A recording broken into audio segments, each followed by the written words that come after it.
జీవన్ మహాత్మ స్మరిస్తా సోదర సోదరి హృదయపూర్వక వందనము. ఈరోజు పరమగురు చరణ సన్నిధి అనే పుస్తకంలో నిత్య జీవితంలో ప్రేమ అనే సబ్జెక్ట్ గురించి విచారం చేస్తాను.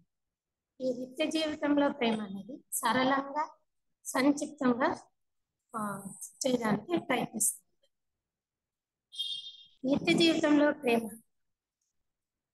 మనము నిత్య జీవితంలో ప్రేమగా ఉండాలా అంటే మనం ఏమేమి గుణాలు అలవర్చుకోవాలా, మనలో ఉండే గుణాలు ఏ గుణాలు మనం వదిలిపెట్టాలా అనేది ఫస్ట్ తెలుసుకోవాలి. ప్రేమ అంటే ఏమి, అన్ని మనం సేవ అంటే ఏమి, ఇవన్నీ మనం ఎప్పుడు తెలుసుకుంటామో అప్పుడు మనం నిత్య జీవితంలో ప్రేమగా నడుచుకునేదానికి సాధ్యమవుతుంది.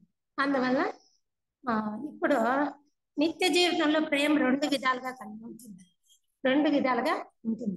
ఒకటేమంటే మొదట ఏ జీవిని నొప్పించకుండా జాగ్రత్త పడుతుంది. ఒకటేమే ఏ జీవిని కూడా నొప్పించబడకుండా మనము జాగ్రత్తగా నడుచుకోవాలన్నమాట మన జీవితంలో.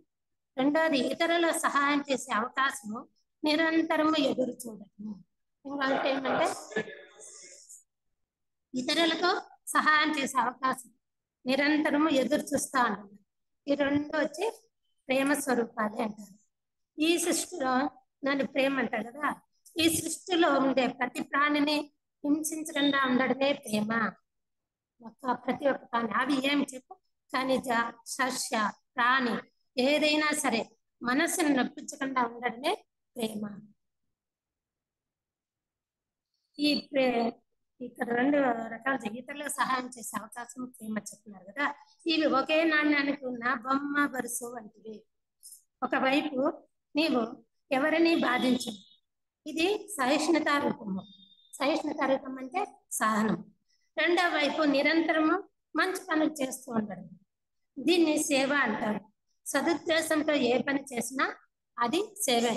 నీ ఉద్దేశం బాగుంది, ఏ పనన్నా చేయండి, నీ ఇంట్లో వాళ్ళకి చేసినా కూడా అది మంచి ఉద్దేశంతో చేస్తే అది సేవ అని చెప్తూ ఉంటారు అన్నమాట.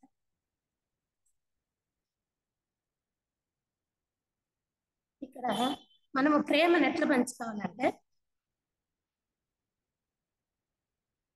ఇయాస్కి ఏం చెప్తుంది, కుటుంబమే మనకి పాఠశాల. ఆ కుటుంబంలో మనము సభ్యులుగా ఉండడానికి భగవంతుడు నిర్ణయించింది. మనం అంటే కుటుంబం అనేది ఒక పాఠశాల. పాఠశాల అంటే మనము నేర్చుకునేది. అందువల్ల ఆ కుటుంబంలో మనము ఎట్లా నడుచుకుంటే మనం వికాసంగా అవుతామనేది, అందుకనేసి భగవంతుడు ఆ జీవిని ఆయా కుటుంబంలో మనల్ని పుట్టిస్తాడన్నమాట. కుటుంబం పాఠశాల, ఆ కుటుంబంలో మనం సభ్యులుగా ఉండడానికి భగవంతుడి నిర్ణయము. వికాస మార్గంలో మనము ముందుకు వెళ్ళడానికి ఆ ఇంటిలో పుట్టినాము. ఆకస్మికంగా ఆ ఇంట్లో చేరడం కాదు. మనం అనుకుంటాము ఆ ఇంట్లో అది ఆకస్మికంగా అయిండేది కాదు. ఆ ఇంట్లో భగవంతుడే మనల్ని నిర్ణయించినాడు, అక్కడ పుట్టి నువ్వు అక్కడ వికాసం పొందాలా అనేసి. ప్రేమ అనేది ఉత్తమమైన గుణం. అన్ని గుణాలలోకి హయ్యర్ అనేది ప్రేమ. ఇది అన్ని గుణాల కన్నా శ్రేష్టమైన గుణం. జేకే వాళ్ళు ఏం చెప్తారు, ప్రేమే మోక్షం అంటారు. లాస్ట్ ప్రేమే మోక్షాన్ని చెప్తారు. ఒక వ్యక్తిలో ప్రేమ అనే ఒక గుణం ఉంటే దాని జతలో అన్ని గుణాలు వచ్చి చేరుకుంటాయి. అంతేగా ప్రేమకు చాలా ఇంపార్టెంట్ ఇచ్చినారు. మనలో ఒక ప్రేమ అనే గుణం ఒకటి ఉంటే దాని జతలో అన్ని కూడా చేరుకుని వస్తాయి. దీని ఒక్కొక్క గుణాన్ని మనము అభివృద్ధి చేసుకోకర్లా. ఒక ప్రేమ అనే గుణాన్ని అభివృద్ధి మనము వృద్ధి చెందుతా అంటే అన్ని గుణాలు కూడా దాంతో జత కలుపుతాయి అన్నమాట. ప్రేమ అనేది వికాసానికి మూలము. ప్రేమ అనేది వికాసాన్ని పొందడానికి మూలము. ప్రేమ అనేది ఏమి భావన.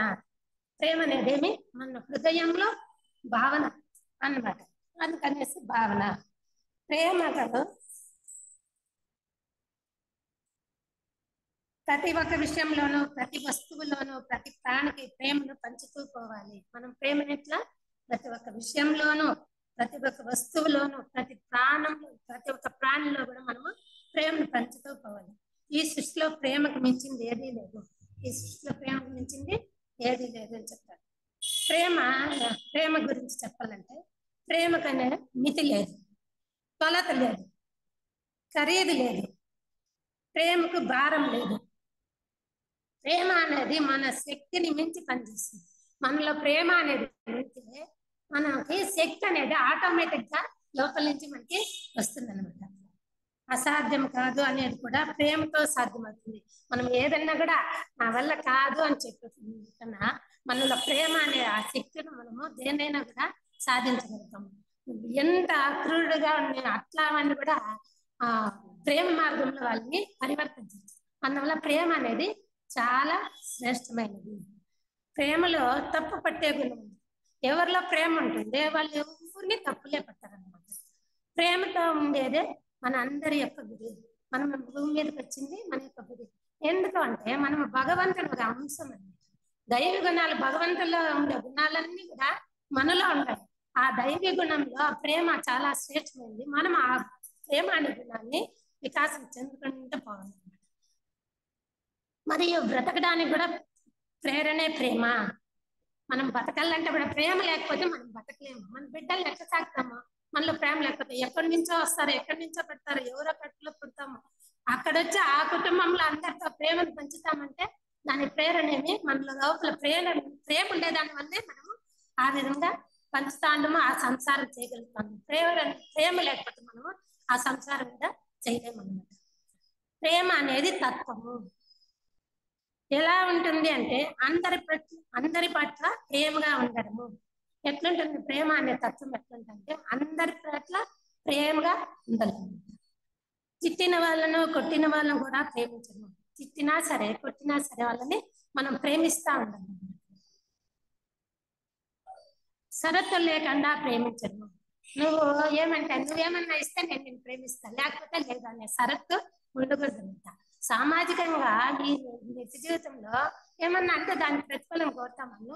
నన్ను ప్రేమించుకుంటాను, నువ్వు నాకేం ఇస్తామనేది వస్తుందన్నమాట. ఆ మాదిరి షరత్ అనేది ఉండకూడదు. ప్రేమ ఎవరిని ఆశించదు. ప్రేమ ఎవరిలో అంటే వాళ్ళను ఎవరిని ఆశించదు. ప్రేమ ఉండే వాళ్ళు ఏమీ ఆశించరు, ఎవరిని ఏమీ ఆశించరండి. ప్రేమ గుణము ఇవ్వడమే, తీసుకునేది ఉండదు. ప్రేమ అనే గుణంలో పంచే గుణమే ఉంటుంది కానీ తీసుకునే గుణము ఉండదు. మనము ఏ స్థితిలో ఉన్నా ప్రేమించాలి. ఇప్పుడు ఉన్న స్థితిలో ఉన్న స్థితిని తిట్టుకోకూడదు. మనం ఏ స్థితిలో ఉన్నా కూడా, ఎలాంటి సందర్భంలో, ఎంత బాధలో ఉన్నా కూడా మనలో ఉండేది ఆ ప్రేమించే గుణాన్ని మనము పెట్టుకుంటాం. అందుకనేసి ఏ స్థితిలో ఉన్నా కూడా ప్రేమిస్తానే ఉండాలి, తిట్టుకోకూడదు. చూడు ఈ పరిస్థితిలో నేను ఉంటాను, నన్ను ఇప్పుడు సహాయం అడుగుతాను, ఆ మాదిరిగా మనము ఎప్పుడు ఎవరిని తిట్టుకోకూడదు. ఎవరిలో ప్రేమ అనే గుణం ఉంటుందో వాళ్ళు ఆ మాదిరిగా ఉండాలి. అందరితో స్నేహంగా ఉండడము, అందరితో కూడా స్నేహంగా ఉండాలి. స్నేహం అంటే ప్రేమ ఉంటుంది. మనలో మిత్రత్వ భావము ఉండాలి, స్నేహభావం అనేది మనలో ఉండాలి. ప్రేమ అంటే దేహాలకు సంబంధించి కాదు. ప్రేమ అంటే దేహానికి సంబంధించి కాదు, స్త్రీ పురుషులకు సంబంధించింది, స్త్రీ పురుషులకు కూడా సంబంధించింది కాదు. మనిషికి మనిషికి మధ్య ఉండే ప్రేమ, మనిషికి మనిషికి మధ్య ఉండేదే ప్రేమ. మనసుకు ఉండేది ప్రేమ. ఇంకా మృగానికి మనకు మధ్య ఉండేది ప్రేమ. ఒక మృగానికి మనకు ఉండేది కూడా ప్రేమే. ప్రతి మట్టి కణానికి మనకు మధ్య ఉండేది కూడా ప్రేమే. ఈ భూదాయే కదా మనకు అన్ని ఇస్తాండది. ఆమె ప్రేమ స్వరూపురాలు అంటే మనకు అన్ని వస్తాను బట్టి ఆ మట్టి కణానికి మన మధ్య ఉండేది కూడా ప్రేమే. ఆత్మకు ఉండేది కూడా ప్రేమే. ఒక అనంతానికి సంబంధించింది ప్రేమ. ఇది ప్రేమ అనేది పరిమితి లేనిది, అనంతానికే సంబంధించినటువంటిది ప్రేమ అంటారు. అందరూ మనల్ని ప్రేమించే అవకాశం లేదు, అందరూ నన్ను ప్రేమించాలనే అవకాశం లేదు. అంటే ఒక్కొక్కరి స్వభావం ఒక్కొక్క రకంగా ఉంటుంది. నాకు నచ్చింది నీకు నచ్చదు, నీకు నచ్చింది వాళ్ళకి నచ్చదు. కాబట్టి అందరూ నన్ను ప్రేమించే అవకాశం అనేది ఉంటదన్నమాట. కానీ అందరినీ ప్రేమించే అవకాశం మనకుంది. మనమేముంది, మనము ఎవరైతే నేను వికాస మార్గం చెందల్లా ఆ ప్రేమని వృద్ధి చేసుకోవాలని ఎవరు అనుకుంటామో అప్పుడు మనము అందరినీ కూడా ప్రేమించవచ్చు అన్నమాట. ఎంత అద్భుతం కదా, ఇది అద్భుతమే కదా. అందరినీ ప్రేమించాలంటే భగవంతుడు మనకి అవకాశం ఇచ్చినాడు, ఆ దైవీ గుణాలు మనకు పెట్టి పంపించినాడు ఈ భూమి మీదకి. అప్పుడు మనం అందరికీ ప్రేమను పంచదు, ఈ అవకాశం ఇచ్చింది అది అద్భుతమే కదా అని నేను చెప్తాను. ఆ అద్భుతమైన అవకాశాన్ని మనం ఎందుకు వదులుకోవాలా ప్రశ్న వేసుకోవాలా. మనమే ఇంత మంచి అవకాశం భగవంతుడు ఇచ్చినాడు కదా, మనం ఎందుకు వదులుకోవాలా అని మనం క్వశ్చన్ మార్క్ వేసుకోవాలి. ప్రేమ అంటే ఏమిటది, ప్రేమ అంటే ఏమిటి అని అది చెప్తాను. ఒక పుష్పం నుంచి వెలువడే పరిమళము, ఆ పుష్పంలో నుంచి ఎట్లా వాసన వస్తుందో అట్లాంటన్నమాట ప్రేమ అనేది. ఒక జాబిల్ నుంచి ప్రసరించే వెన్నెల, ఒక జాబిల్ చంద్రంలో నుంచి వచ్చే వెన్నెల. ప్రేమ పొందడంలో ఎంత ఆనందం ఉందో ప్రేమించడంలోనూ అంతే ఆనందం ఉంది.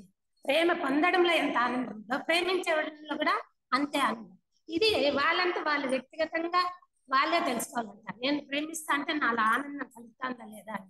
మనకి ఎన్నోసార్లు అనుభవాలన్నీ అవుతుంది, ఆనందం కలుగుతుంది. ఎప్పుడు పంచుతా వచ్చినామంటే మనకు ఆనందం అనేది కలుగుతుంది అనమాట.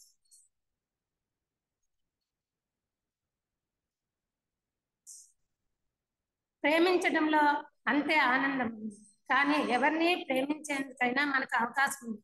మనకి ఎవరిని ప్రేమించడానికి అవకాశం ఉంది. వసతి ఉంది, మనుషులు ఉన్నారు, రోగులు ఉన్నారు, ఆర్తులు ఉన్నారు, అన్యాయం అయిపోయిన వాళ్ళు ఉన్నారు. చూడు వాళ్ళు ఇంత లిస్ట్ చెప్తా అన్నారు, ఎవరెవరిని ప్రేమించల్లా అని అంటే వాళ్ళు చెప్తా అన్నారు. మనుషులంతా ఉండాలి, ఎవరినైనా నువ్వు ప్రేమించవచ్చు. రోగులు ఉండాలి, అనారోగ్యులు ఎంతో మంది ఉన్నారు, వాళ్ళని ప్రేమించు. ఆర్తులు అంటే దుఃఖంలో ఉండే వాళ్ళు ఉన్నారు. అన్యాయంగా ధన సంపాదనలు సంపాదించుకొని అన్యాయంగా ఉండే వాళ్ళు ఉంటారు కదా, అన్యాయంగా పోగొట్టుకొని ఉండే వాళ్ళు ఉంటారు కదా వాళ్ళు. జంతువులు ఉన్నాయి, చెట్లు ఉన్నాయి, చేమలు ఉన్నాయి, నదులు ఉన్నాయి, సముద్రాలు ఉన్నాయి, పర్వతాలు ఉన్నాయి, మొత్తం ప్రకృతి ఉంది. చూడు ఇంతమంది నువ్వు ప్రేమించేదానికి భగవంతుడు అవకాశం ఇచ్చి ఇన్నిటిని కూడా మనకి ఉత్పత్తి చేస్తున్నాడు ఈ భూమి పైన. వీటన్నిటితో కూడా నువ్వు ప్రేమను పంచుకోవని చెప్పనేసి భగవంతుడు మనకి అవకాశం ఇచ్చినాడు. విశాల విశ్వమే ఉంది. అవును, ప్రేమ అంటే తీసుకోవటం కాదు, స్వీకరించడము కాదు. ప్రేమ అనేది ఫస్ట్ మనకి మైండ్ లో కూర్చొని, ప్రేమ అంటే స్వీకరించేది కాదు, ప్రేమ అనేది తీసుకునేది కాదు, స్వీకరించేది కాదు, సమర్పించేది. మనము ఇస్తా పోవాలి కానీ స్వీకరించుకునే మనోభావము మనలో ఉండకూడదు అని చెప్తా ఉన్నారు. ఇప్పుడు మనం ప్రేమగా ఉండాలంటే నిత్య జీవితంలో మనం ప్రేమను ఎట్లా వృద్ధి చేసుకోవాలంటే దానికి మనకి ప్రేమలో విరుద్ధమైన పాపాలు కూడా, విరుద్ధంగా ప్రేమకు విరుద్ధమైనట్లు 3 చెప్తారు. ఈ 3 పాపాలు ప్రపంచానికి చాలా హాని చేస్తా ఉన్నాయి. 3 పాపాలు చెప్తా ఉన్నారు, అవి ప్రేమకి వ్యతిరేకం అనమాట. ఈ 3 అంటే కాలక్షేపం, కబుర్లు, క్రూరత్వము, మూఢనమ్మకం. ఈ 3 ప్రపంచంలో ఆ ప్రేమకి విరుద్ధంగా పనిచేస్తాను. అది బ్లడ్ వాళ్ళు వివిధిస్తూ చూసి చెప్పింది. సామాన్యంగా ఊరికి పుస్తక గ్రంథాలలో రాసేసినటువంటి కాదు, అది వాళ్ళు చూసి చెప్పింది. నిత్య జీవితంలో మనం ప్రేమగా ఉండాలి అంటే మనలో సహనం చాలా ఇంపార్టెంట్. మనము ఆ ప్రేమను పంచాలంటే మొదటి మనలో ఏముందల్లా సహనం అనేది వెరీ వెరీ వెరీ ఇంపార్టెంట్. సహనం లేకపోతే ఏ పని కూడా చేయలేదు. అందువల్ల సహనం చాలా. సహనము అనేది మన జీవితానికి ధర్మయోగం అంటున్నారు డివిజన్. మన సహనము అనేది మన జీవితానికి ఒక ధర్మయోగం లాంటిది. సహనం అనేది కానే కావాలా అని చెప్తారు. సహిష్ణుత అంటే అదే సహనం అంటే కదా. సహిష్ణుత అంటే అన్ని విషయాల్లోనూ అందరితోనూ ఎట్టి పరిస్థితుల్లోనూ సర్దుకొని పోవడము, సహకరించుకొని పోవడం. సహిష్ణుత అంటే సహనము అంటే అన్ని విషయాల్లోనూ ఏ విషయమన్నా కానీ మన నిత్య జీవితంలో ఎన్నో విషయాలు ఎన్నో సమస్యలు వస్తా ఉంటాయి కదా, అన్ని విషయాల్లోనూ అందరితోనూ మనము అందరితో కూడా మనము ఎట్టి పరిస్థితుల్లో ఎలాంటి పరిస్థితుల్లో ఉన్నా కూడా మనము సర్దుకునే పోవాలన్నమాట. సహకరించుకొని పోవడము. సహనం అంటే మన సహనాన్ని అదుపుకొని ఉండడం. ఎప్పుడు కూడా సహకరించుకొని పోవాలి కదా. సహనం అంటే మనము అదుపుకొని ఉండేది కాదు. ప్రేమ అంటేనే వివేకం. ఎప్పుడు వివేకం ఉంటుందో అక్కడ సహనం ఉంటుంది. సహనం ఎప్పుడు ఉంటుందో అక్కడ ఆ పరిస్థితిని మనం వివేకంతో పని చేస్తాడనమాట. అది వివేకాన్ని ఉపయోగించుకుంటారు. అందువల్ల మనం సహనాన్ని అదుపుకునే పని లేదు. అదుపుకునే గుణము కాదు. ఆ సహనాన్ని వివేకంతో మనం ఆ నిత్య జీవితంలో మనము ఎట్లా నడుచుకోవాలా, ఈ సహనంతో నేను ప్రేమని ఆ వివేకంతో ఎట్లా ప్రేమతో జీవితంలో నడుచుకోవాలనేది మనం తెలుసుకోవాలన్నమాట. ఇక్కడ ఆలవాద సహిష్ణుతే అంటారు. సహనం వేరే, లోపలికి ఆలవాద సహిష్ణుతే అంటే అజ్ఞాతంతో చేసినాడు, తెలియక చేసినాడు అనుకుని సహనంగా ఉంటుంది. ఇప్పుడు ఎవరైనా మనకి ఏమన్నా చేసేస్తారనుకో వెంటనే మనకి ఏమైతుంది, రియాక్షన్ అయిపోతాం. అంత పెద్దోడైనా, అంత చదివిందా, అంత బుద్ధి ఉంది, నీకు అంత మటుగా తెలిసే లేదా, నువ్వు ఇట్లా చేయాలని అంటాం కదా. అట్లాంటిది కాదు. అజ్ఞానంతో చేసినాడు, తెలియక చేసినాడు అనే భావం మనలో రావాలన్నమాట. అప్పుడే మనలో ప్రేమ అనేది కలుగుతుంది. మనలో దూషించడము, తిరస్కరించడము, తాచార భావము, పోటీ పడటము, అనుమతించడము, పొగడము, ఇలాంటి మనోభావాలు ఉండకూడదు. మనలో ఎంతసేపు వాళ్ళు ఉండేది చెప్తాంటారు. ఇప్పుడు మనలో ఉండేది కూడా మనలో ఈ గుణాలన్నీ కూడా లేకుండా చేసుకోవాలి. ఎవరిని దూషించదు. ఈ ప్రేమకి 2 పాయింట్కి దానికి సంబంధించే విషయం. ఎవరిని కూడా మనం దూషించకూడదు, ఎవరిని కూడా తిరస్కరించకూడదు, ఎవరి తాచార భావం ఉండకూడదు. మనము ప్రేమ అనేది మనలో కలగా వికాసం చెందుకోవాలంటే తాచార భావం, ఈ పని భలే ఇచ్చిందే, ఏముందిలే అనుకోవచ్చు. గురువులు చెప్తారు, నువ్వు ఇచ్చిన చిన్న పనిని కూడా నువ్వు ప్రేమతో శ్రద్ధతో చేస్తా అంటే నీకు పెద్ద పెద్ద అవకాశాలు ఇస్తారు. నీ ఇంట్లో నీ చిన్న పనిగా నువ్వు సరిగా చేయకపోతే గురువులు నీకు పెద్ద పని ఎట్లా ఇస్తారు? ఆ గురువులకి నువ్వు ఎట్లా శిష్యురాలు అవుతావు? నువ్వు అందువల్ల నీ కుటుంబంలో ఫస్ట్ ప్రేమను పంచుతా రావాలన్నమాట. పోటీ పడటము, అనుమతించడము, ఎవరైనా ఏమన్నా అంటే ఏం పర్వాలేదు, అందరూ పర్వాలేదు, ఎవరు తప్పు చేస్తారు అట్లా మాదిరి మనము అనదు. పొగడేది కూడా ఒక రకంగా అహంకారం అనేది వచ్చేస్తుంది. అందువల్ల పొగడకూడదు. ఇలాంటి మనోభావాలు ఉండకూడదు. మనలో ఇట్లాంటి భావాలన్నీ కూడా ఉండకూడదు అంటారు. నిత్య జీవితంలో ప్రేమను వృద్ధి చేసుకోవాలంటే మనలో ఏమేమి గుణాలు ఉండాలి? దయ ఉండాలి, కరుణ ఉండాలి, క్షమ ఉండాలి, క్షమించే గుణం. క్షమ అంటే క్షమించే గుణం ఉండాలి. ఎవరన్నా కానీ క్షమించే గుణము మనలో ఉండాలి. త్యాగ మనోభావం ఉంటేనే మనలో ప్రేమ అనేది వస్తుంది. సేవా మనోభావం కలిగి ఉండాలి. ఈ భావాలన్నీ కూడా మనలో ఉండాలన్నమాట. అందరూ నా వాళ్ళు, మనమంతా ఒకటే అనే మనోభావం ఉండాలి. ఇది ఎప్పుడైతే అందరూ మన వాళ్ళే, మనమంతా ఒకటే అనే మనోభావం ఎప్పుడు ఉంటుందో అప్పుడు మనలో ప్రేమ అనేది ఉత్పత్తి అవుతుంది. ఈ సహోదర భావానికి కూడా మనమంతా ఒకటే, సహోదర భావం అంటే ఇదే అన్నమాట. దీన్ని మనము వృద్ధి చేసుకుంటాం. బౌద్ధ మతం ఏం చెప్తుంది? చాలా ఇంకా సింపుల్ గా చెప్పేస్తుంది. చెడు చేయకు, మంచి పనులు చేయి, నీ హృదయాన్ని పవిత్రంగా ఉంచుకో. చెడు చేయకు అంటే మనము ఇప్పుడు భగవద్గీతలు ఏమంటారు, మా వేదాంతాలలో కాయ వాచ మనసు అంటారు కదా. ఆ మాదిరిగా మనం చెప్పుకుంటే బౌద్ధ మత సార్ ఏం చెప్తుంది? చెడు చేయకు అంటే ఈ భగవంతుడు ఇచ్చిన ఈ అవయవాలతో నువ్వు చెడు చెయ్యొద్దు, మంచి పనులు చెయ్యి. మంచి మనసుతో మంచి పనులు చేస్తారా, హృదయాన్ని పవిత్రం చేసుకో. ఇదంటే ఎప్పుడైతే మనము నిస్వార్థంగా సేవ చేస్తామో హృదయము పవిత్రం. ఇది అరూప దేహానికి సంబంధించింది. అప్పుడు అరూప దేహానికి సంబంధించినవన్నీ మనము హృదయపూర్వకంగా చేస్తుంటే అదేమంటే మనలో ఉండే హృదయము పవిత్రంగా తయారవుతుంది. లేదంటే అష్టాంగ మార్గాన్ని నిత్య జీవితంలో అలవర్చుకోవడము మంచిది. అష్టాంగ మార్గం చెప్పినారు కదా బుద్ధుడు. ఆ అష్టాంగ మార్గం ఉన్నా మనం నేర్చుకోవచ్చు. నాకు 8 పాయింట్లు గుర్తుండవు అంటే కూడా సరళంగా ఈజీగా చెడు చెయ్యొద్దు, మంచి పనులు చెయ్యి, ఈ హృదయాన్ని పవిత్రంగా పెట్టుకో, చెడు ఆలోచనలు రాకుండా చెడు ఆలోచనలు, దుష్టకార్యాలు అలాంటివి ఏమీ రాకుండా మనసును పవిత్రంగా పెట్టుకొని వాళ్ళు చెప్తారు.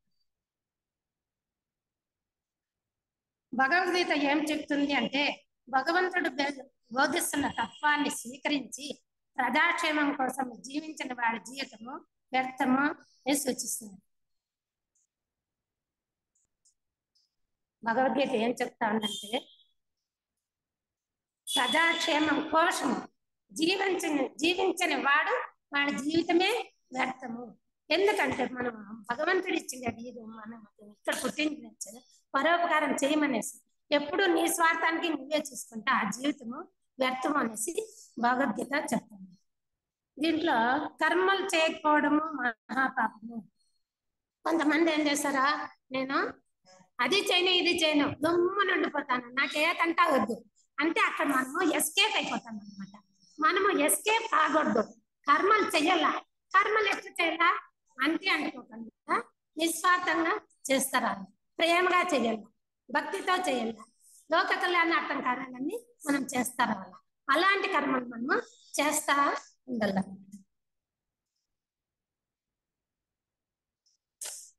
బ్లావర్స్ కర్మ చెప్తా అన్నారు, కర్మ పరిత్యాగం ఎంత తప్పో, నీ కర్తవ్యాన్ని చేయకుండా ఉంటే ఎంత తప్పో, అదే విధంగా కర్మలను దుర్వినియోగం చేయడం కూడా అంతే నేరము అంటున్నారు. చూసారా, కర్మ పరిత్యాగం ఎంత తప్పు, కర్మల్ని పరిత్యాగం నేను చేయను అని వదిలిపెడతా ఉంటే అది ఎంత తప్పు, అదేవిధంగా కర్మలను దుర్వినియోగం చేయడం కూడా అంతే నేరము అంటారు. మన కర్మల్ని మనము దుర్వినియోగము ఏది కూడా కానీ ప్రపంచంలో ఇప్పుడు వాళ్ళు చెప్పారు కదా, నదులు చెట్లు అన్ని చెప్పినారు కదా, అన్నిటినీ మనం సంరక్షణ కానీ దుర్వినియోగం చేయదు. ఇప్పుడు మన ఇంట్లో నీళ్ళు వస్తాయి, మనకి ఎంత కావాలో అంత వాడుకోవాలి, ఎక్కువైతే ట్యాప్ క్లోజ్ చేయాలి. నేను డబ్బులు కడతానులే, నాదేం పనిలే, నీళ్ళు వస్తే వస్తానులే, పోతే పోనీలే అనుకుంటే అది దుర్వినియోగం. అందువల్ల ఏ కర్మలు కూడా మనము ఎంత కావాలో అంత సద్వినియోగం చేసుకోవాలి, కానీ దుర్వినియోగం అంటూ మనము ఏది చేయకూడదు. అది కూడా ఆ దుర్వినియోగం చేసేది కూడా ఒక నేరం అని బ్లావర్స్ కర్మ చెప్తా ఉంటారు. ఇక్కడ వివేకానందుడు ఏం చెప్తారంటే, వికాసమే జీవితం, సంకుచ తత్వమే మరణం, ప్రేమే జీవితం, ద్వేషమే మరణం. చూడు ఒక్కొక్కరు ఎంత బాగా చెప్తాను. వికాసం చెందడమే జీవితం. మనం జీవితం ఈ జన్మలో ఇక్కడ పుట్టినాము, మనం వికాసం పొందాలన్నమాట. ఆ వికాసం పొంది మనము మోక్షం పొందాలి. అందువల్ల మనము వికాసం పొందుతూనే ఉండాలన్నమాట. సంకుచ తత్వమే మరణం. ఎవరిలో అంటే సంకుచ తత్వం ఉంటుందో, విశాల మనోభావం లేకుండా సంచిత తత్వం ఎవరిలో ఉంటుందో, పరిధి గీసుకొని నేను ఇంతే, నా స్వభావం అంటే నేను ఇట్లే చేస్తాను అనేసి ఎప్పుడైతే సంకుచిత మనోభావం ఉంటుందో అదే వాళ్ళు మరణము అంటారు. నువ్వు బతికున్నా కూడా మరణంతో సమానం అని చెప్తాను. ప్రేమే జీవితం, మన జీవితమే ప్రేమ అన్నమాట. ద్వేషమే మరణం. ఎవరిలో ద్వేషం ఉంటే అది కూడా మరణం అని చెప్తాను. గాంధీజీ ఏం చెప్తున్నారు, చెడు చూడకు, చెడు మాట్లాడకు, చెడు వినకు, ఆ మూడు పాలిచ్చినా కూడా మనము ప్రేమ వికాసంలో ముందరిపోతాం అన్నమాట. అట్లా మరి ఒక్కొక్కరు ఒక్కొక్క సిద్ధాంతాన్ని వాళ్ళ అనుభవంలో పొంది మనకి అంత ఈజీగా మనకి చెప్తా ఉండదు. మనం వికాస మార్గంలో పోవాలంటే నీకు ఏది నీ స్వభావానికి ఏది సెట్ అయితే దాన్ని పట్టుకొని కూడా నువ్వు వికాసము పొందాలి. ఇప్పుడు కాలక్షేపం కబుర్లు అన్ని పాపాల కన్నా ఎక్కువ హాని కలిగించేవి అనగా మనకు హత్యలు, దోపిడీలు ఇంకా తదితర నేరాలు జ్ఞాపకమిస్తాయి. కాలక్షేపం అంటే మనము పాపాలు అంటే ఎక్కువగా హత్యలు, దోపిడీలు, నేరాలు చేసేటివే మహాపాపము అని మనకి సహజంగా ఈ భూమి పైన మనము అట్లా అనుకుంటాము. అవే మనకి జ్ఞాపకం వస్తాయి. కానీ అత్యంత సామాన్యమైన కాలక్షేపం కబుర్లు, ముచ్చట్లు, క్రూరత్వము, మూఢనమ్మకాలు అగ్రస్థానంలో ఉందని తెలిస్తే మనకు ఆశ్చర్యం కలుగుతుంది. చూడు, దానికన్నా ఇంకా ఎక్కువ హాని కలిగిస్తా అంటే ఏమేమి అంటే కాలక్షేపం కబుర్లు. మనము ఎక్కడ పోయినా కూడా అనవసరమైన మాటలు ఎన్ని మాట్లాడేస్తామో దానివల్ల కూడా ఎంతో ప్రభావము మీరుతా ఉందని చెప్తాను. ముచ్చట్లు, అది ఇట్లా అట్లా మనము ముచ్చట్లు. క్రూరత్వం, క్రూరంగా మాట్లాడడం, ఒక మనిషి మీద మనం క్రూరంగా మాట్లాడడం. మూఢనమ్మకాలు, మనలో నమ్మకాలు ఎన్నో పరంపరంగా వచ్చేసింటాయి కదా, ఆ మూఢనమ్మకాలు పెట్టిండడానికి కూడా ఈ మూడిటి వల్ల కూడా మనకి అగ్రస్థానంలో ఉంది ఏంటంటే దోపిడీలు, హత్యల కన్నా ఈ మూడు ప్రపంచం మీద చెడు ప్రభావము అగ్రస్థానంలో ఉంది అనేసి లెడ్బిట్ వాళ్ళు చెప్తాను. మనకే అగ్రస్థానంలో ఉందని తెలిస్తే మనకే అక్షరము కలుగుతుంది, అంతే కదా, మనకి అక్షరం అవుతుంది. ఇంత ప్రభావం మనము వీరుతా ఉందా మన చెడు ఆలోచన వల్ల అనేది మనకి అక్షరం వస్తుంది. ఇవి ఎంత దూరం వ్యాపిస్తున్నాయి, వాటి పరిణామం లేపుని గుర్తించి మనకు చెప్తున్నాయి. ఇవి ఎట్లా పరిణామం చెందుతాయి అనేది మనకి చెప్తా ఉన్నాయి. మిలియన్ల సంఖ్యలో ప్రజలు నిరంతరం చెప్పుకునే వ్యర్థ ప్రసంగాలు, మిలియన్ల సంఖ్యలో ప్రజలు నిరంతరము చెప్పుకునే వ్యర్థ ప్రసంగాలు, నిందలు, అభూత కల్పనలు, అసత్య కథనాలు, కొనసాగితే జరిగే కీడు. ఏమేమి వ్యర్థ ప్రసంగాలు, నిందలు, అభూత కల్పనలు, నువ్వే వాళ్ళ మీద కల్పించుకొని చెప్పి అభూత కల్పనలు, అసత్యాలు, అసత్య కథనాలు, అసత్యం కాదు అసత్యాన్ని కథనంగా ఇంకొంచెం చేర్చి ఒక కథగా చెప్పండి. ఆగు. అసత్య కథనాలు కొనసాగితే జరిగే కీడు, నష్టము వ్యక్తిగత విషయంలో కన్నా సమాజం పైన చాలా రెట్లు అధికంగా ఉంటుందని చెప్తున్నారు. ఇది ఇంకా చాలా రెట్లు అధికంగా ఉంటుందని. ఆదర్శవంతమైన భావాలను ధ్వంసం చేయము చాలా దుఃఖస్థితి. ఆదర్శంగా వాళ్ళు ఏమో జీవిస్తుంటారు, ఒక ఆదర్శానికి వాళ్ళు ఏదో ఒకటి ఎందుకంటారు, వాళ్ళని మనము ఇట్లా కథల రూపంలో చెప్తే అది దుర్భరమైన స్థితిని చెప్తాము. అతడి భావాలను అవహేళన చేసి అతడిని చులకన చేసి పరులకు అతడు మీరనుకున్నంత ఉత్తముడు గొప్పవాడు కాడని చెప్పడము నిజంగా భయంకరమైన విషయము. అతడి మీద ఏం చెప్తాను మనము, వాళ్ళేమంత మీరు అనుకున్నంతమైన ఉత్తముడు కాడు, గొప్పవంతుడు కాడు అనేసి మనం ఎప్పుడు చెప్తామో అది భయంకరమైన విషయము. మనకు తెలియదు వాళ్ళ ఆలోచనలు, వాళ్ళ యొక్క భావనలు, వాళ్ళు అనుకున్న ఆదర్శం ఏమో అవన్నీ మనకు తెలియదు. మనం పై చేసేస్తామో ఒక మీద ఒక ఉత్తముడు మీద మనము ఎన్ని ప్రచారాలు చేసినామంటే అదంతా కూడా చాలా దుష్టకరము అని చెప్పనేసి చెప్పారు. ఒక వ్యక్తి ఆదర్శాలను ఖండించడము అత్యంత క్రూరమైన దుష్టకార్యము. ఒక వ్యక్తి మీద ఆదర్శాలను ఖండిస్తే అది క్రూరమైన దుష్టకార్యము. ఎవరి అభిప్రాయాలైనా ఖండించడము, వారిలోని లోపాలను ఎత్తి చూపడము ఎట్టి పరిస్థితుల్లోనూ మన పని కాదు. ఎవరిలో ఉండే లోపాలని మనం ఎత్తి చూపకూడదు, అది మన పని కాదు అని చెప్తాను. దానికి యానీ బెసెంట్ బ్లాడ్స్టోన్ విషయంలోనే మనకు అందరికీ తెలిసిందే కదా, ఆమె ఏదో ఒక గ్రంథం ఇది చేస్తుంది, ఆమె అలాంటిది ఇలాంటిది అని చెప్పి ఆ మీద ఎన్నో నేరాలన్నీ కూడా మోపుతారనమాట. కానీ యానీ బెసెంట్ అన్న ఆమెలో ఎంత ప్రేమ ఉంది కాబట్టి అన్ని అవగాహనలంటే కూడా ఆమెకి ఒక రోజు కూడా నిద్ర సరిగా పోలేదంట. మనకేమన్నా ఒక్కరు ఒక విషయం ఏమన్నా అనేసినారనుకో అప్పుడే ఆ రోజంతా అదే ఆలోచన, నిద్ర పట్టదు. ఆమె అన్ని అవగాహనలు అన్ని నిందలు పడినా కూడా ఆమె అంత మనోనిబ్బరంతో ఇది నేను ప్రేమతో అందరికీ ప్రజల క్షేమం కోసం చేస్తాను అని అనుకున్న దానివల్ల ఆమె ఒక్కరోజు కూడా నిద్రభంగమే కలగదు. ఆ స్ఫూర్తి ఉండాలి మనలో కూడా.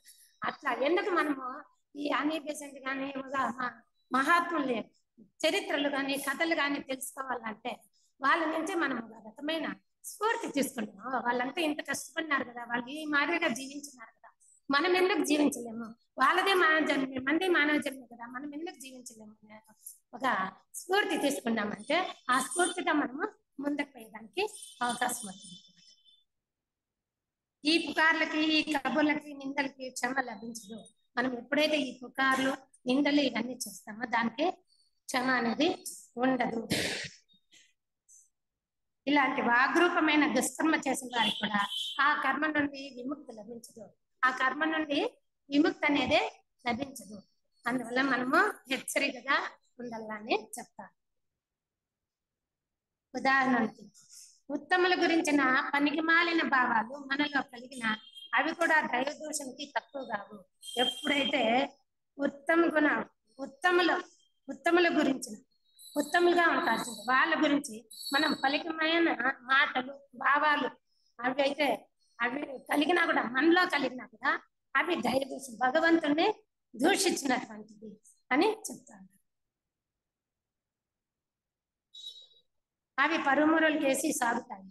ఇవి అన్ని కూడా పరమ గురువులకి పోతాయి అన్నమాట. నువ్వు ఏమదిగా ఎట్లా నడుచుకుంటా అన్నావు ఏమనేది గురువులు మనం చూస్తూనే ఉంటారు కాబట్టి అవి చేరుతాయి అన్నమాట. ఎవరు మనము భావాలు అదే చెప్పేది, గురువులు చూస్తా అంటారు నిన్ను అంటారు కదా, సదా హెచ్చరిక ఉండాలంట.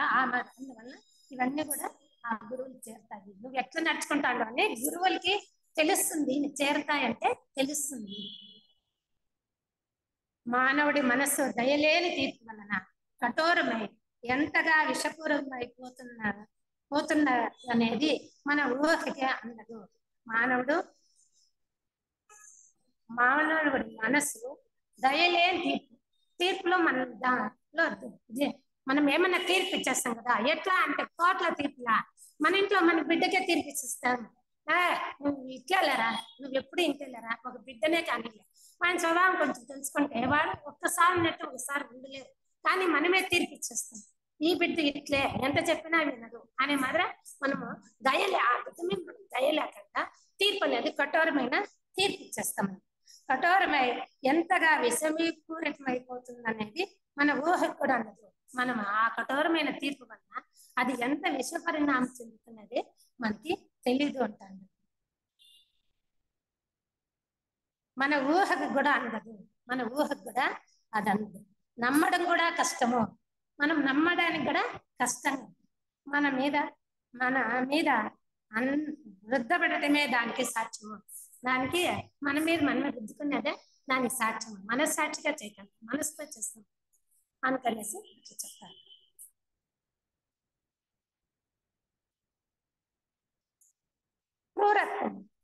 క్రూరత్వం అంటే ఇది మూఢనమ్మకాలు. ఎట్లా అంటే మనం ఎప్పుడైతే ఒక మూఢనమ్మకం అంటే ఏం చెప్తామంటే, నేను చేసిందే అన్ని ఇప్పుడు మూఢనమ్మకం అంటే చాలా వరకు తెలిసిందే. జంతువులను బలిచ్చేది భగవంతుడు ఏమన్నా అడుగుతాడా? కానీ మనం మూఢనమ్మకం, మనం నమ్మినాము, మనకి ఏమన్నా ఈ కార్యం జరిగితే నీకు బలిస్తాను అన్నదిస్తాం. అదే మూఢనమ్మకం. భగవంతుడు ప్రేమించేవాడిని అన్నిట్లోనూ భగవంతుడు ఉన్నప్పుడు ఆ భగవంతుడు ఏమన్నా ఆ ప్రేమ బలి ఇమ్మని అడుగుతాడా? అది మూఢనమ్మకం. అది మనం బలిస్తాను, అది మూఢనమ్మకం. మాంసాహారం తింటేనే నేను బలిష్టంగా ఉంటాను, నేను శక్తివంతంగా ఉంటాను అని అంటున్నాను, అది ఒక రకమైన మూఢనమ్మకం. ఇంకోటి ఏమంటే నేను చెప్పిందే కరెక్ట్. చూడు, ఇది సహజంగా నిత్య జీవితంలో జరిగే మూఢనమ్మకం. అవంతా పెద్దవైతే ఇది నిత్య జీవితంలో ప్రేమ కావాలంటే నేను చెప్పిందే కరెక్ట్, నేను ఒక సిద్ధాంతాన్ని, నేను ఒక ఆచరణను పట్టుకొని దాన్ని నేను సాగిస్తాను. అది ఎట్లా పెద్దవాళ్ళ నుంచి అనుసరించుకొని వస్తా అంటుంది. దాన్ని ఆ నమ్మకంతో అట్లే చేస్తా అంటుంది. దాన్ని మార్చేకి మనసు వచ్చింది. అప్పుడు మనం ఏం చేస్తాము, దాన్ని మార్చేదానికి లేకుండా మన కింద ఉండే వాళ్ళు కూడా వాళ్ళు అట్లే చేయాలని, అది ఒక రకమైన మూఢనమ్మకం. అట్లా మూఢనమ్మకం ఉండదు. అది కూడా కాదు, ఆ కాలానికి అంటే ఆ పరిస్థితిని బట్టి అవి సరిపోయింది. ఆ కాలానికి తగినట్టు ఇప్పుడు ఏ కాలానికి తగినట్టు ఆ మాదిరిగా మనము ఉండాలన్నమాట. ఇదే మూఢనమ్మకం అని అంటారు. ఇది మనం ఈ భావం మనలో కూడా అంటే అది కూడా మూఢనమ్మకం అని చెప్తారు. క్రూరత్వం అంటే రెండు విధాలు. మనము ఇచ్ఛాపూర్వకంగా కావాలని చేసేది, మనము ఇచ్ఛాపూర్వకంగా చేసేది, వాళ్ళు ఎట్లయినా సరే క్రూరంగా చంపేయాల. అది ఊరికే కూడా చంపకూడదు, పొడిచి చంపాల అట్లా క్రూరంగా. లేదంటే వాళ్ళని ఎట్లయినా సరే కఠినంగా మాట్లాడేసే వాళ్ళని దిగజారు చేయాల, వాళ్ళకి సమాజంలో ఒక విలువ లేకుండా చేయాలి అనేదంతా కూడా క్రూరత్వానికి సంబంధించింది. అతి విచిత్రంగా అనుకోకుండా యాదృచ్ఛంగా చేసేది, మనం అనుకోకుండా కూడా ఒకసారి యాదృచ్ఛంగా కూడా జరిగిపోయేది కూడా క్రూరత్వం అని చెప్తాను. ఒక జీవికి బాధ కలగాలనే ఉద్దేశంతో చేసిన క్రూరత్వాలే ఒక మనిషికి క్రూరము. అంటే ఒక మనిషికి బాధ కలిగించేట్టుగా ఏ పని చేసినా కూడా అది క్రూరత్వం అని చెప్తాను. అన్నిటికన్నా మహాపాపము ఈ క్రూరత్వం అనేది ఒకరిని బాధించేది అన్ని పాపాల కన్నా కూడా మహాపాపము అంటారు. కఠినంగా వ్యవహరించడం కూడా క్రూరత్వమే, కఠినంగా వ్యవహరించడం కూడా క్రూరత్వమే అంటారు. ఇప్పుడు ఈ ప్రపంచంలో ఎక్కువ పోటీ అయిపోయింది చదువుల్లో. మా కొడుకు అందరికన్నా ఫస్ట్ రావాలా, ర్యాంక్ రావాలా అని బిడ్డల మీద ఎంత ఫోర్స్ చేస్తాను.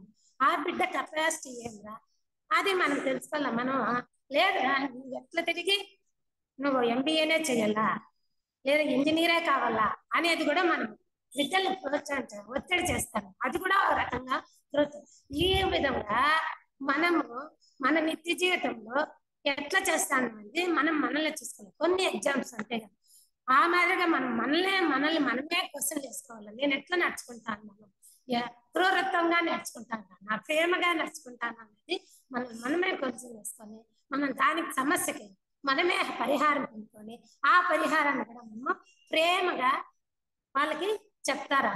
ఆ మాదిరి ఎప్పుడు చెప్తే మనము నిత్య జీవితంలో కూడా ప్రేమగా జీవించడానికి సాధ్యమవుతుంది.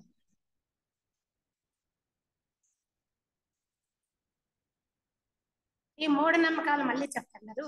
ఇది పెద్ద దుష్ట లక్షణము. ఇది ఎంతో క్రూరత్వాన్ని రేపిస్తుంది. మూఢనమ్మకం కూడా అనేది కూడా ఇది కూడా ఒక పెద్ద దుష్ట లక్షణం. మనలో ఉండే ఒక లక్షణం మూఢనమ్మకం.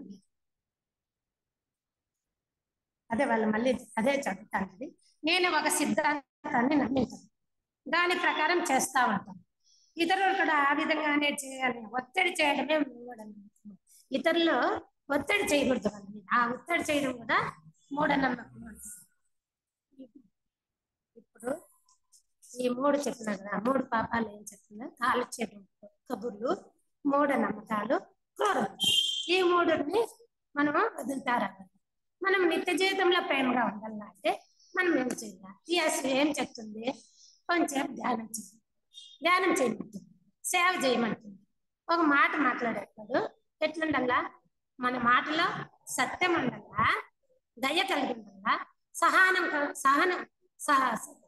సహాయం కావాలి. ఆ విధంగా ఆ మూడు ఉంటే నువ్వు మాట్లాడు. అదే భగవద్గీతలో కాయవాచం ఆ మాదిరిగా ఈ మూడుని మనము పాటిస్తున్నాం. అందుకనేసి మనము త్యాస ఏం చెప్తుంది? ధ్యానం చేయాలి. ధ్యానం ఎట్లా చేయాలి అంటే ఇప్పుడు ఒక సుగుణాన్ని, ఇప్పుడు నీవేం చెప్పినావు? నిత్య జీవితంలో ప్రేమ, నేను ప్రేమగా ఉండాలా అని అంటున్నాను కదా. అప్పుడు ఆ ప్రేమ గురించి మనము మెడిటేషన్ చేయాలి. దాని గురించి ప్రేమ అంటే ఏంటి?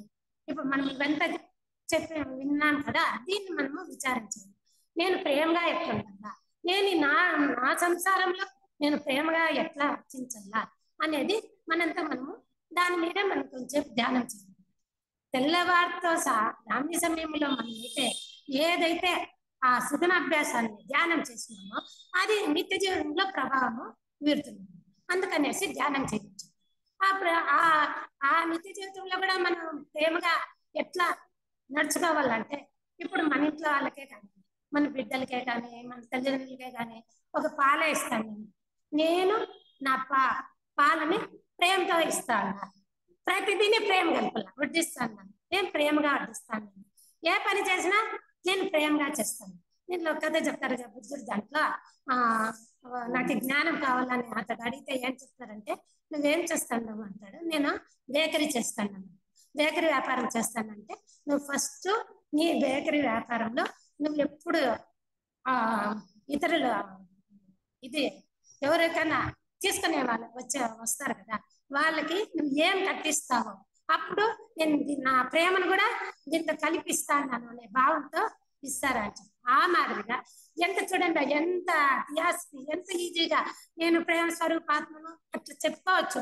దానికన్నా నిత్య జీవనంలో అలవర్చుకునేదానికి ఎంత ఈజీగా, ఎంత ఇదిగా మనకి కథల రూపంలో సరళంగా ఎంత ఈజీగా చెప్తుండొచ్చు. ఆ మాదిరిగా మనం ఏ పని చేసినా నేను ప్రేమగా చేస్తాను, నేను ప్రేమగా ఇస్తాను, నేను అన్ని ప్రేమగా చేస్తాను. ఎంతసేపు అయినా మనం ప్రేమని జతగలుగుతారు. ఏ చేసినా కూడా మన నిత్య జీవితంలో ఆ ప్రేమ అనే ఒక గుణాన్ని జత చేస్తాను. దానికి ఏం చెప్తారంటే, ధ్యానం చేస్తాం కదా, అప్పుడు ఏమనుకోవాలంటే నాలో ఎప్పుడూ ప్రేమ నిండి ఉండటానికి ప్రయత్నిస్తాను. ఏమంటే ఆ మాదిరిగా మనలో ఎప్పుడూ నేను ధ్యానంలో ఏమంటున్నా, నాలో ప్రేమ ఎప్పుడు నిండుగా ఉండేదానికి ప్రయత్నిస్తాను అనేసి మనం ధ్యానం చేయాలి. ఎప్పుడైతే నేను నిండుగా ఉండడానికి ప్రయత్నం ఎప్పుడు చేస్తామో అప్పుడు ఏ వచ్చినా కూడా మనము ఆ ప్రయత్నము మనం ప్రేమగా చేస్తాము. అందుకని ఆ మాదిరిగా మనం చేయాలి. ఇంకోటి ఏం చెప్తారంటే, నేను ఎప్పుడూ భక్తిపరుడై ఉండడానికి ప్రయత్నిస్తాను. నేను ఎప్పుడు కూడా భక్తిపరుడుడే అంటే భక్తిలో కూడా ప్రేమ అనేది ఉంది, అర్పణాభావం. నన్ను నేను అర్పిస్తాను. ప్రేమ అంటేనే అర్పించడమే, భక్తి భావంలో కూడా సమర్పణ భావం. ఫుల్ ఈ దేహం చేసే పనులన్నీ కూడా అర్పణాభావంతో చేయడం. అందువల్ల మనం ఏమంటే, నేను ఎప్పుడు భక్తిపరుడై ఉండడానికి ప్రయత్నిస్తాను. అది ఉత్తమమైన లక్షణం.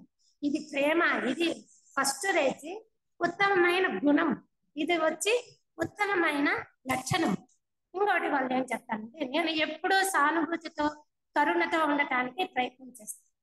ఇంకోటి ఏం చెప్తాంటారంటే, నేను ఎప్పుడు కూడా సానుభూతితో కరుణతో ఉండటానికే ప్రయత్నం చేస్తాను. ఎప్పుడు అంటే ఎప్పుడు సానుభూతి చూపించాలి, ఎవరి మీద కూడా సానుభూతి చూపించాలి. ఎప్పుడు కూడా మనలో స్వార్థం అనేకపోవాల, రూపాన్ని చూడండి, లోపల ఉండే ఆత్మను చూడండి.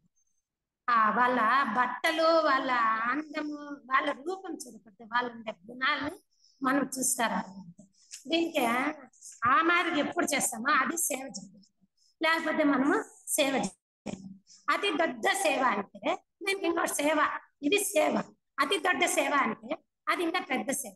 ఆ పెద్ద సేవ ఎట్లా చేయాలంటే, మనము ఏం చేయాలంటే ఒకరిలో ఉండే మంచి గుణాన్ని మనం ప్రేరేపణ చేయాలి. నువ్వు బాగా చేస్తావు, నీకు ఆ గుణం ఉండాలి, నువ్వు ఇంకా బాగా చేయగలుగుతావు అనేసి మనము వాళ్ళని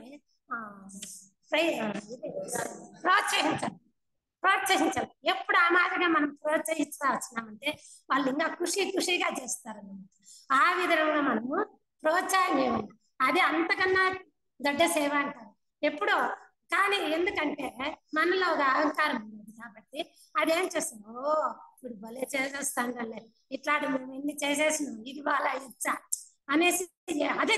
అందుకే వాళ్ళు చెప్పిండేది మనకి ఒక్కొక్క దీన్ని కూడా మనము తాత్సార భావం ఉంటేనే మనం ఆ మాదిరిగా మాట్లాడుతున్నాం, తిరస్కార భావం ఉంటేనో ఆ మాదిరిగా మాట్లాడతాం. అందుకనేసి వాళ్ళు ఫస్ట్ చెప్పింది మనలో ఎలాంటి గుణాలు ఉండకూడదు, మనలో ఎలాంటి గుణాలు ఉండల్లా, ప్రేమ అంటే అవన్నీ చెప్పింది.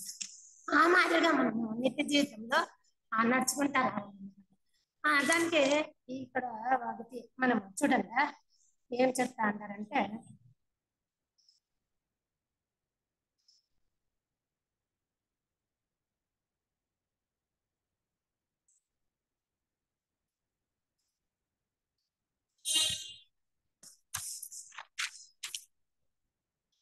మన ఇంట్లోనే వయసు అయిపోయినా అనారోగ్యంతో బాగాలేకుండా ఉంటారు.